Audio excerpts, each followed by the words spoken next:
In today's video, we're going to look at how we can write a linear system. Remember, that's just a short way of saying a system of linear equations using matrices. What we will do is we are going to be able to write a system of linear equations as a single equation involving matrices. Now, we're also going to introduce a new terminology. We're going to introduce what a vector is, and all a vector is essentially a column matrix. That is an n by 1 matrix, a matrix with n rows and a single column. So consider this linear system right here. Right? It's a system of m equations in n unknowns, right? So we're going to define three matrices. Matrix A down here is going to be obtained by taking each coefficient and making it an entry, right? So the first row of A, the entries will be the coefficients. Second row will be the coefficients of the second equation, so on and so forth. Notice that this will then give us an m by n matrix. Then we create the matrix X. This is a n by 1 matrix. This is also called a column matrix or an n vector. Right? So a n vector is simply a column matrix with n rows. Right? And this X vector is our unknown vector, right? So we just make the vector of all the unknowns. Then finally we have our vector B, which is obtained by using the constants, right? This is an m by 1 matrix. I'm sorry, this should be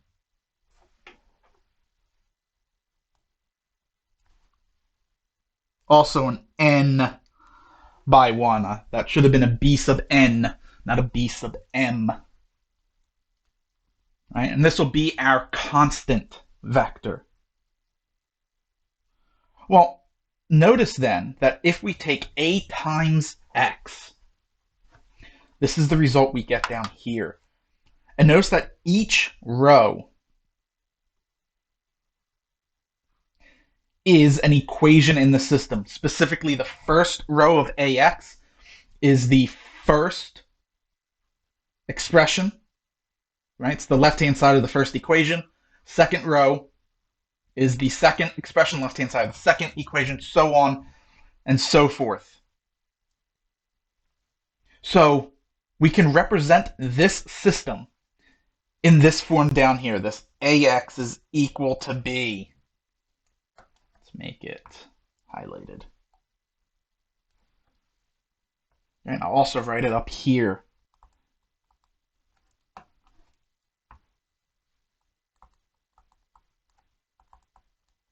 Right, when writing vectors out by hand, it's customary to use an arrow over the letter. Right, so again, we just represented this m by n system of equations as a single matrix equation. Now, the matrix A is called the coefficient matrix of the system, right? And that makes sense, considering A was obtained from just the coefficients of the system. Then we create a new matrix, right? By adjoining the coefficient matrix to the constant vector, right? Or you would join column B to matrix A, and this is known as the augmented matrix of the linear system. Right? When we look at how to solve linear systems in matrix form, this matrix here is a very important matrix.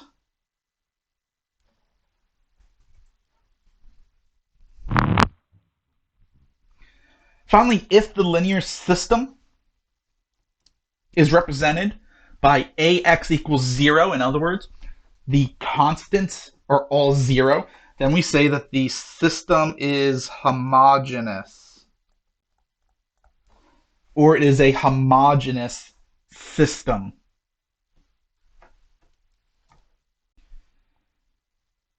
In the first example, we're given an augmented matrix and we're asked to first write out the system that this matrix represents and then solve it, writing the solution as a vector instead of an ordered triple. So we're going to write the solution as a 3-vector.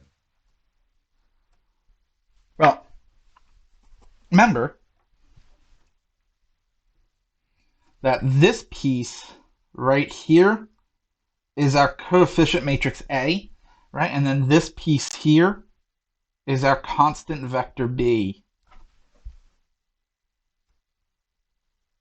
So what this would do is we have -2 times the first unknown plus the third unknown equals 5. We can choose whatever we want as our unknowns. Since this is only a system of 3 and 3 unknowns, we will use the standard x, y, z notation. So we have -2x plus 1 times z is equal to 5. The second equation will be 2x plus 3y minus 4z is equal to 7. And the third equation will be 3x plus 2y plus 2z is equal to 3. And again, let's label these for convenience. 1, 2, and 3.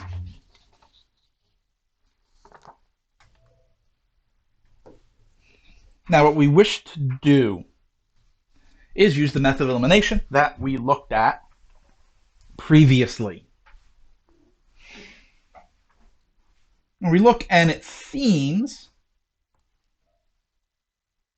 as though the z's are going to be the easiest to eliminate. So let's go and do that.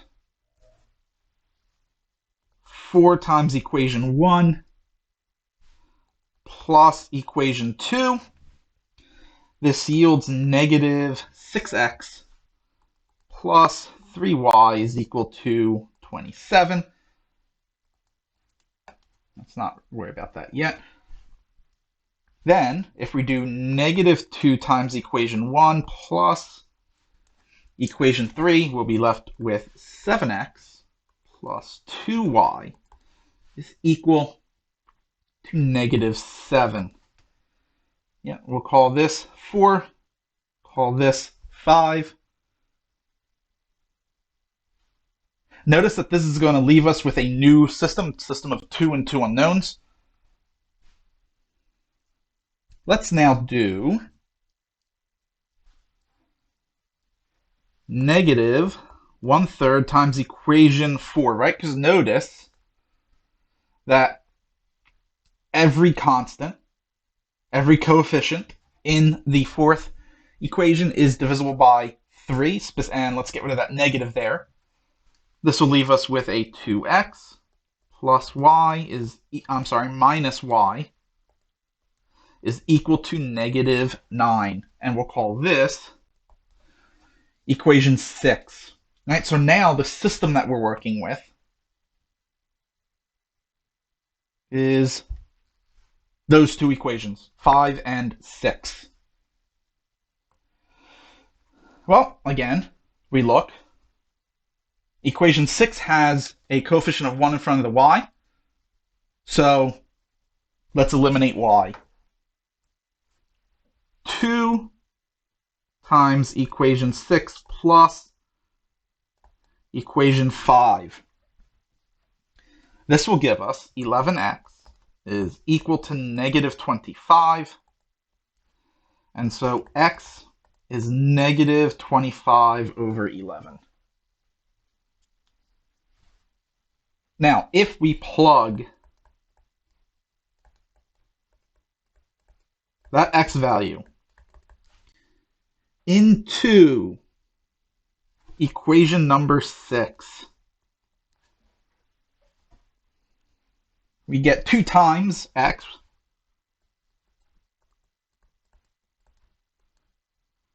minus y has to equal -9. Now we can solve for y, right? We get -50 over 11 minus y is equal to -9, which is -99 over 11. This gives us that negative y is -49 over 11, or that y is 49 over 11. Now if we look, equation 1 does not have y, so we're just going to go ahead and plug x into equation 1 to solve for z, right? So plug x equals -25/11 into equation 1. We once again will get 2 times x, so I'm just going to write that out now. It's -50 over 11 plus z is equal to 5, which is 55 over 11. Add that.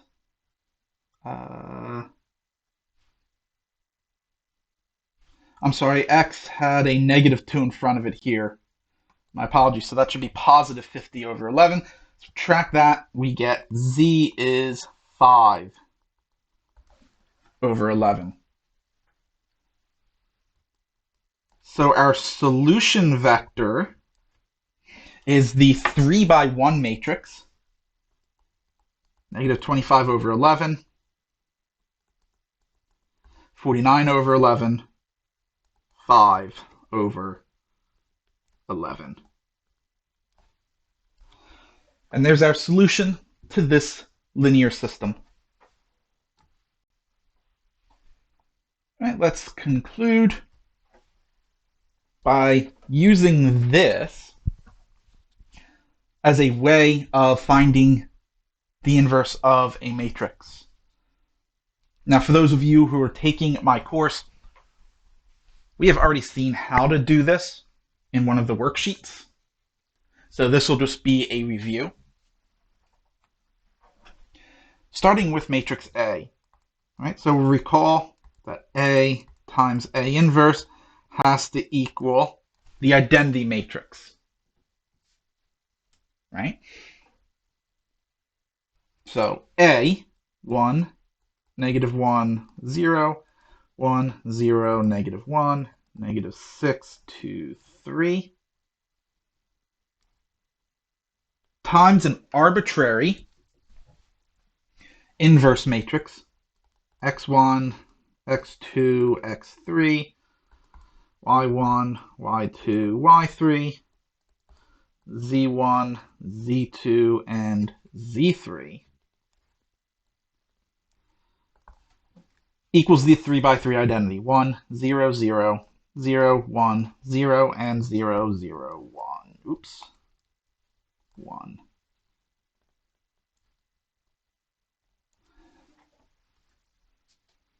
Okay.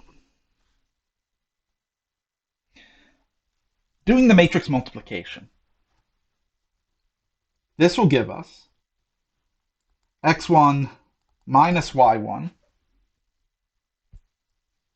And notice that as we move along, the equation itself is going to stay exactly the same, except now it's going to be sub 2's and sub 3's. So x2 minus y2, x3 minus y3. Moving on to the second row, we're going to get x1 minus z1, right? Then x2 minus z2 and x3 minus z3. And finally, we'll have negative 6x1 plus 2y1 plus 3z1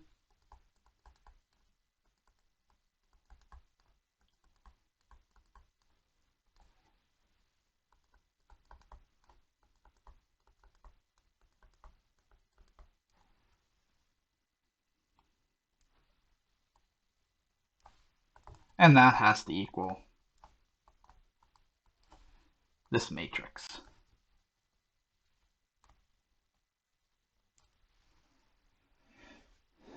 And remember, for matrices to be equal, corresponding entries have to be equal. So what we're going to have is, in a sense, three systems of three equations and three unknowns. First system, x1 minus y1 is equal to 1. x1 minus z1 is equal to 0. Negative 6x1 plus 2y1 plus 3z1 is equal to 0. And then going along and doing the exact same thing for the remaining two systems.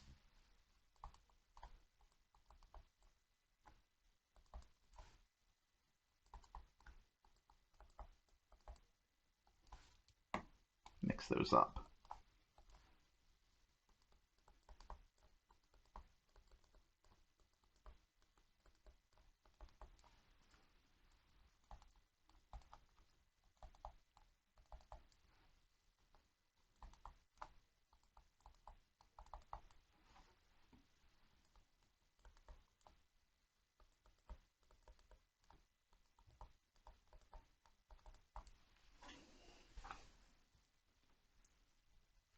Okay. Now we're just going to solve each of these systems using the method of elimination.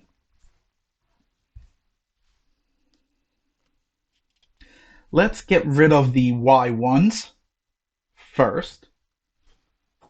Right, so it'll be 2 times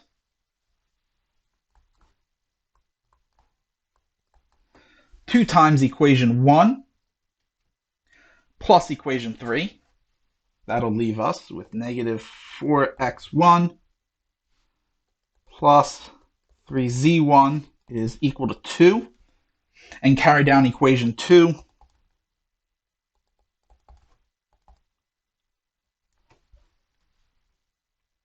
Now it'll be 3. Let's call this number 4 and number 5. It'll now be 3 times 4 plus, 3 times 5 plus 4.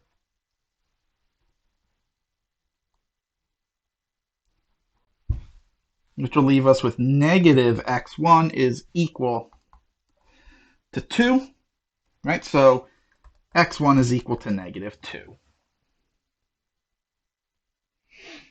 Plugging that back in to equation 1, we get y1 has to be negative 3.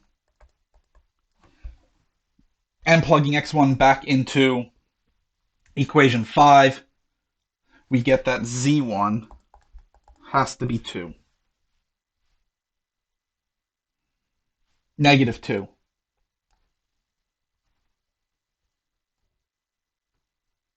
That gives us our first column. Now notice that since the equations are practically identical, that is, the coefficients of each system are identical, we will perform the exact same operations that we did on this first system. The only thing that's changing is where the constant 1 and zeros are located. Doing the same thing, second system, we're going to get negative 4x2 plus 3z2 is equal to 0. x2 minus z2 is equal to 1. And then we'll have negative x2 is equal to 3, so x2 has to be negative 3.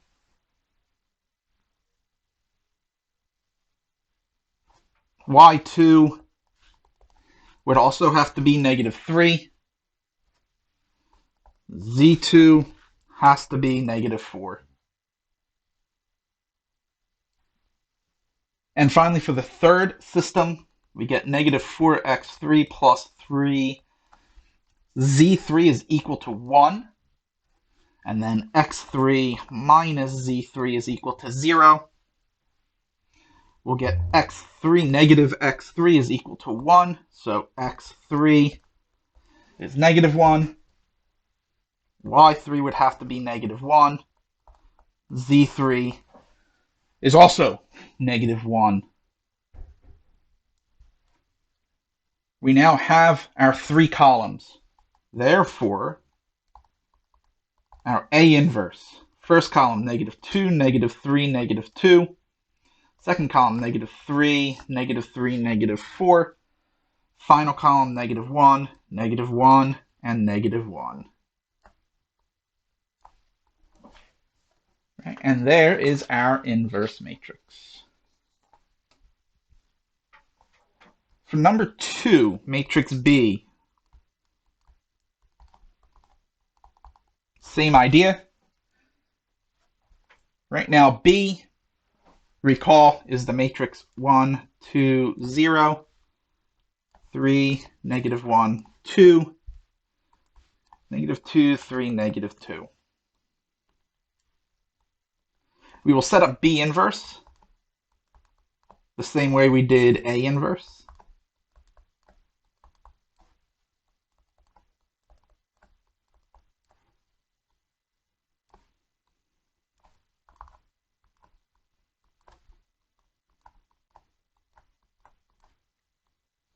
And here I'm going to take a shortcut.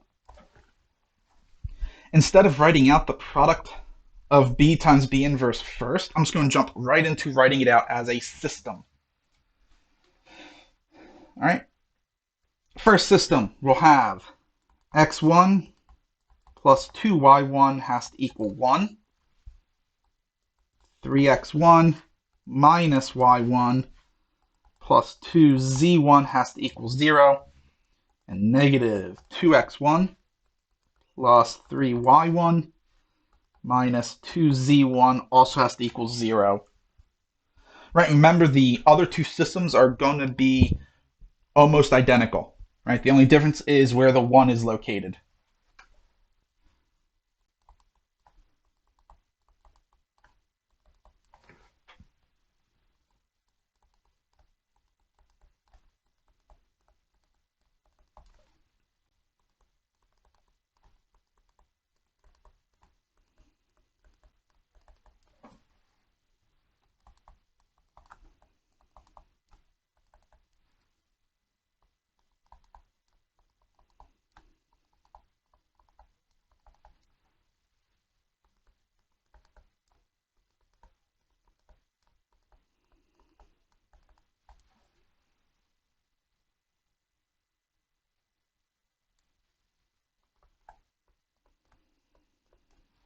Okay. Now to solve this. Here, it's easiest to eliminate the x1 first, right? So if we do -3 times equation 1 plus equation 2, we will be left with -7y1 plus 2z1 is equal to -3. And then 2 times equation 1 plus equation 3 will yield 7y1 minus 2z1 is equal to 2. From here, you should see we've reached the contradiction. If we multiply equation 4 by -1, we get 7y1 minus 2z1 is equal to 3. We're then saying that the same expression is equal to two different values, which cannot happen. Therefore, there is no B inverse. So B is singular in this case. And that does it for this video. In the next video, we will be looking at a new operation on matrices, actually two new operations on matrices, called REF and RREF. Until then, thank you for your attention. I hope you enjoyed. I will see you all in the next video.